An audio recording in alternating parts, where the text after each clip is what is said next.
Io ho fatto la C1, che era un tema che parlava sulla meraviglia.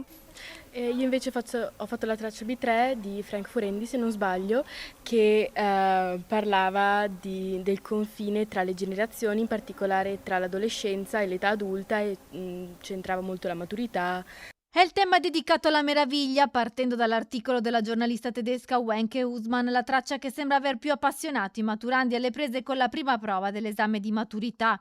Ho scelto quella perché il tema mi piaceva molto e mi sono venuti in mente dei bei collegamenti. Ad esempio? E ad esempio ci ho messo dentro Platone, ci ho messo dentro anche Leopardi, e chi altro? Pascoli anche. Com'è andata? Allora, diciamo che è andata abbastanza bene. Io ho fatto la traccia C1, che riguardava la perdita della meraviglia e dello stupore da parte degli adulti. Cesare Pavese e Vitaliano Brancati, per l'analisi del testo, autori che spesso non si affrontano nel programma scolastico, hanno rappresentato un'incognita per molti. Di solito Cesare Pavese ce l'aspettavamo in prosa, e invece è uscito poesia, e mentre come prosa è uscito Brancati, mi pare, sì, che comunque ovviamente mai trattato, ma...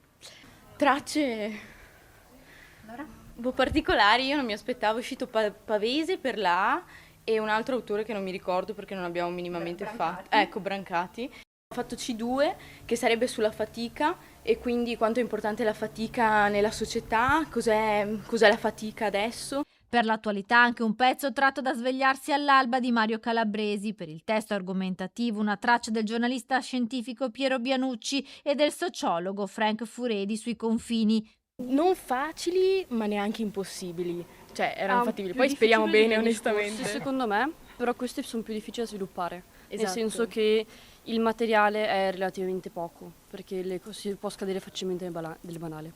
7.438 gli studenti padovani che hanno affrontato la prima prova al liceo classico Tito Livio e molti ieri sera si sono ritrovati a cantare con la chitarra la canzone di Venditti per celebrare la notte prima degli esami.